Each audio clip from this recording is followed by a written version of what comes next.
Hello बच्चों buddy, welcome to my YouTube channel JEE advance physics by Kailash sir. आज बच्चों एक बड़ा ही डरावना सा क्वेश्चन है। आप लोग डायग्राम में देख पा रहे होंगे बच्चों, एक स्पाइडर है और एक छोटा सा नन्ना सा कैटरपिलर है। ये स्पाइडर इस कैटरपिलर को खाना चाहती है। क्या इसको खा पाएगी या नहीं खा पाएगी बच्चों, इससे रिलेटेड कुछ क्वेश्चन है जो कि आप लोगों को सॉल्व करना है मेरे साथ। चलिए बच्चों क्वेश्चन को पढ़ना स्टार्ट करते हैं। So a spider has fastened one end of the super elastic silk thread of length 1 meter to a vertical wall. A small caterpillar somewhere on the thread. The less hungry spider. So spider ने अभी खाना खाया है बच्चों. She is not that much hungry. Okay. Whilst not moving from its original position. तो आलसी भी हो रखी है और उसने अपनी जगह से हिलने से मना कर दिया. Start pulling the other end of the thread with uniform speed of 1 centimeter per second. बोलने लगी कैटरपिलर को कि आ गया बच्चे, तू मेरे जाल में फंस गया, मैं तेरे को यहीं पे आराम से खा जाऊंगी। वहीं से खींचने लगी बच्चों ना उसके दूसरे वाले एंड को ना। Meanwhile the caterpillar start fleeing towards the wall with a uniform speed of 1 mm per second. खतरा मंडराते हुए देख कैटरपिलर ने दुम दबा के भागना स्टार्ट कर दिया दीवार की तरफ। With respect to the moving thread. और ये बच्चों जो थ्रेड है ना, उसके नीचे जो थ्रेड है ना कैटरपिलर के, उस थ्रेड के रेस्पेक्ट में 1 mm पर सेकंड की रेट से चुनुक चुनुक चुनुक चुनुक भाग रहा है बच्चों दीवार की तरफ। दीवार पे भाग जाना चाहता है। आज ये बहुत ज्यादा हंग्री नहीं है तो इसके पास आ जाती है ना। Okay. For what initial distance of caterpillar from the wall spider will never be able to catch it. आपको बताना है कि दीवार से किस डिस्टेंस के लिए स्पाइडर इसको कभी पकड़ नहीं पाएगी। कैटरपिलर सेफली भाग जाएगा या इसके पास, स्पाइडर के पास कभी नहीं पहुंचेगा। If caterpillar is at the mid of the thread find the time taken by spider to catch it. अगर बच्चों ये बिल्कुल बीचों बीच में, मतलब आधा मीटर दूर है, क्योंकि टोटल डिस्टेंस 1 मीटर है ना वॉल और स्पाइडर के बीच में, अगर कैटरपिलर बच्चों मिड पॉइंट पे होगा तो जो स्पाइडर है बच्चों उसको कितने टाइम में कैच कर लेगी। तो दो क्वेश्चन है बच्चों ना इसमें बेसिकली ना। इन दोनों क्वेश्चंस का बच्चों हम लोगों को करना है एनालिसिस। चलिए भाई करना स्टार्ट करते हैं। सबसे पहले तो बच्चों पहले वाले पार्ट को समझते हैं। किस डिस्टेंस के लिए ये कैटरपिलर को कभी भी स्पाइडर नहीं खा पाएगी या कैटरपिलर कभी भी स्पाइडर के पास नहीं पहुंच पाएगा बच्चों ना, पहले उसके बारे में बात करते हैं। देखो बच्चों, मान लो कि कैटरपिलर का जो डिस्टेंस है ना वॉल से वो x के बराबर है, ठीक है। इसका जो ये वाला एंड है ना बच्चों, ये 1 सेंटीमीटर पर सेकंड से ये पुल कर रहा है, ठीक है। और आप इसको लिख सकते हो कि ये जो है 10 सेंटीमीटर 10 mm पर सेकंड की रेट से इसको पुल कर रही है, ठीक है। जो स्पाइडर जो है ना इस एंड को 10 mm पर सेकंड की रेट से पुल कर रही है। तो देखो बच्चों, ये वाला एंड सबसे तेजी से चल रहा होगा, ये वाला एंड रेस्ट पर रहेगा, ये तो यहाँ पे फिक्स हो रखा है, ये वाला चल रहा है। तो बच्चों बीच वाले जो एंड होंगे ना, तो आप ऐसे कह सकते हो कि L डिस्टेंस वाला जो एंड है वो 10 mm पर सेकंड से चल रहा है ना। तो x डिस्टेंस वाला कोई पॉइंट कितनी स्पीड से चल रहा होगा, तो आप बोलोगे 10 divided by L into x के बराबर।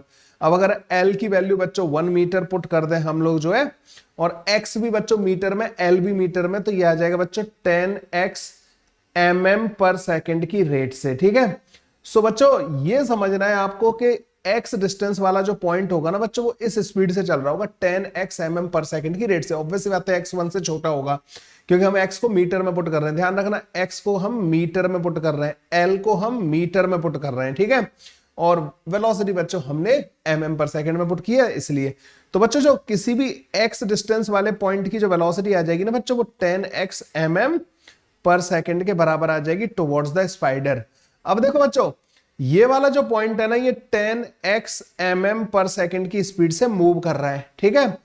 और जो कैटरपिलर है ना बच्चों, उसकी velocity of the caterpillar with respect to thread या स्ट्रिंग बोल देते हैं, that is given as 1 mm पर सेकंड। ये वाली बात समझ में आई? आपको ये पता है बच्चों कि velocity of the caterpillar with respect to string जो होगा, वो वेलोसिटी ऑफ द कैटरपिलर जो ग्राउंड के रिस्पेक्ट में होगी माइनस का वेलोसिटी ऑफ द स्ट्रिंग होगी। ऐसे ही होता है ना बच्चों, रिलेटिव का फंडा यही होता है। तो बच्चों कैटरपिलर की ग्राउंड के रिस्पेक्ट में जो वेलोसिटी आ जाएगी ना, velocity of the caterpillar with respect to string में हम वेक्टोरियली ऐड कर देंगे स्ट्रिंग की वेलोसिटी। अब स्ट्रिंग की वेलोसिटी इधर की तरफ है, कैटरपिलर की इधर की तरफ है, तो बच्चों इन दोनों में अगर मैं इस डायरेक्शन को पॉजिटिव मान लूं, ठीक है, टुवर्ड्स द स्पाइडर वाली वेलोसिटीज को अगर मैं पॉजिटिव मान लूं, तो ये कैटरपिलर की जो है माइनस का आ जाएगी और ये वाली बच्चों प्लस का 10x के बराबर आ जाएगी। तो ये कैटरपिलर की बच्चों क्या आ गई, स्पीड आ गई विद रिस्पेक्ट टू ग्राउंड, ठीक है। ये आ गई बच्चों। अब इसमें बच्चों हम क्या करेंगे, इसे हम ऐसे चेक करेंगे कि जब x की वैल्यू, देखो x की वैल्यू अगर 0.1 मीटर के बराबर हुई तो बच्चों कैटरपिलर की स्पीड 0 आ जाएगी, मतलब कैटरपिलर यहीं पे बना रहेगा। देखो कैटरपिलर रस्सी पे चल रहा होगा लेकिन विद रिस्पेक्ट टू ग्राउंड वाले बंदे को वहीं पे रुका दिखाई देगा, मतलब वो नीचे से रस्सी खींचता जाएगा, वो चलता जाएगा, पर उसका नेट डिस्प्लेसमेंट नहीं होगा। देखो कैटरपिलर 1 mm इधर मूव करता है, इतनी देर में उसके नीचे वाली रस्सी 1 mm पीछे आ जाती है, तो कैटरपिलर उसी जगह पे बना रहेगा। तो क्या स्पाइडर इसको कभी खा पाएगी? कभी नहीं खा पाएगी। ठीक है, ये इसकी डिस्टेंस 0.1 मीटर बनी रहेगी पूरा टाइम दीवार से। तो यहां से हमें एक चीज पता लग गई कि अगर x की वैल्यू लेस देन और इक्वल टू 0.1 मीटर हुई फ्रॉम वॉल, ठीक है, ये x कहां से मेजर कर रहे हैं? दीवार से। तो बच्चों spider will never be able to catch the caterpillars. ठीक है, स्पाइडर विल नेवर बी, या तो उसको अपने पेट की भूख और बढ़ानी पड़ेगी, है ना, तब जाके कैच कर पाएगी, अदरवाइज तो ऐसे तो नहीं होना काम ना। तो will never be able to catch the caterpillar. ठीक है, अभी सेकंड पार्ट और इंटरेस्टिंग है, दी कैटरपिलर। तो ये मजेदार क्वेश्चन है बच्चों यहां तक तो। ठीक है, हाँ, अगर बच्चों कैटरपिलर यहां पे कहीं हुआ 0.1 मीटर से उधर हुआ तो कैटरपिलर की स्पीड ज्यादा होगी, नीचे वाली रस्सी की कम होगी। नेट डिस्प्लेसमेंट बच्चों कैटरपिलर का किधर की तरफ होगा? दीवार की तरफ होगा, और वो भग जाएगा, फिर ये कभी पकड़ नहीं पाएगी। ठीक है, ये वाली बात समझ में आई कि इसका हर एक पॉइंट जो है ना रस्सी का अलग अलग स्पीड से चल रहा होगा, और हम उसको जनरली लीनियरली मान लेते हैं कि पूरी लेंथ में यूनिफॉर्म होने की वजह से ये जो वेलोसिटी अलग अलग पॉइंट की होगी उसको लीनियर डिस्ट्रीब्यूशन कर देते हैं वेलोसिटी का। ये वाला पहला वाला पार्ट समझ में आया कि किस डिस्टेंस के लिए कैटरपिलर को ये जो है स्पाइडर कभी कैच नहीं कर पाएगी। अब इन्होंने बोला कि कैटरपिलर अगर मिड पॉइंट पे हो, मिड पॉइंट में मतलब 0.5 मीटर फ्रॉम द वॉल, तो ऑब्वियस सी बात है अब तो कैटरपिलर को कैच कर लेगी स्पाइडर। तो अब हम इसको कहेंगे कि भाई एक काम करते हैं कि ये डिस्टेंस हम x मान लेते हैं। ठीक है, हमने ये x माना ही था। तो अब जो रस्सी की जो वेलोसिटी होगी ना बच्चों, वो हमारे पास कितनी आई थी? 10x। ये mm पर सेकंड में आई थी, इसको मीटर में कन्वर्ट कर लेना, -3 मीटर पर सेकंड। और इसकी वेलोसिटी कितनी थी बच्चों? Velocity of caterpillar with respect to string 10⁻⁻³ metre पर सेकंड के बराबर।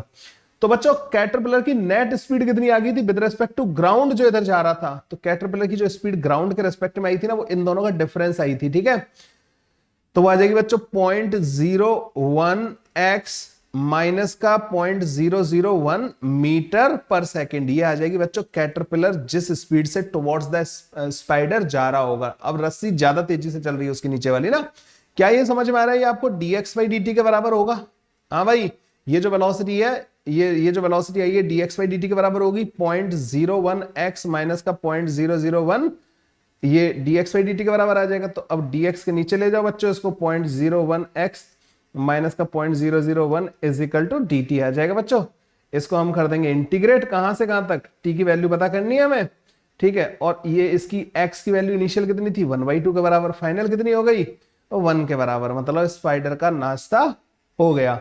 तो बच्चों जब आप इसको इंटीग्रेट करोगे तो 0.01 ln, यहां पे आ जाएगा बच्चों हमारे पास वैल्यू पुट कर देना 0.01 माइनस का 0.001 डिवाइडेड बाई, जब 1/2 पुट करोगे तो ये हो जाएगा 0.005 माइनस का 0.001, और ये बच्चों t बन जाएगा। यहां से मेरे ख्याल से इसका 9 आएगा और इधर 4 आएगा ना, तो t की वैल्यू बच्चों 100 ln 9 डिवाइडेड बाई 4 के बराबर आ जाएगी मेरे ख्याल से। अगर कोई कैलकुलेशन मिस्टेक नहीं किया तो ये इसका आंसर होना चाहिए। मतलब ये क्वेश्चन में मैंने एक्चुअली क्या, ये क्वेश्चन ओरिजिनल क्वेश्चन ये नहीं था, I have made some changes in this question and now the spider will be able to eat his, मतलब like caterpillar at this time interval.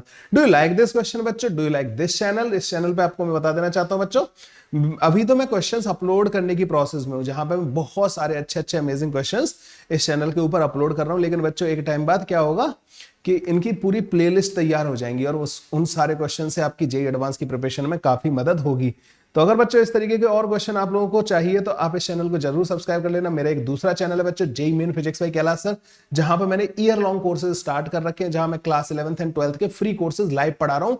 MWF बच्चों क्लास 12th का course चलता है, रात को 8:30 बजे लाइव चलती है क्लासेस, और TTS बच्चों 4 PM पे हमारी क्लास 11th का बैच चलता है। और मैंने एक टेस्ट सीरीज भी लॉन्च किया बच्चों प्रेपजीत ऐप पे, जिसमें one of the best test made by me बच्चों आप लोग प्रैक्टिस कर सकते हो स्टार्टिंग फ्रॉम 1 जून एक बार डिस्क्रिप्शन में जरूर चेक कर लेना टेस्ट सीरीज के बारे में। थैंक यू बच्चों, बाय बाय, टेक केयर, मिलते हैं नेक्स्ट क्वेश्चन के अंदर। Thank you.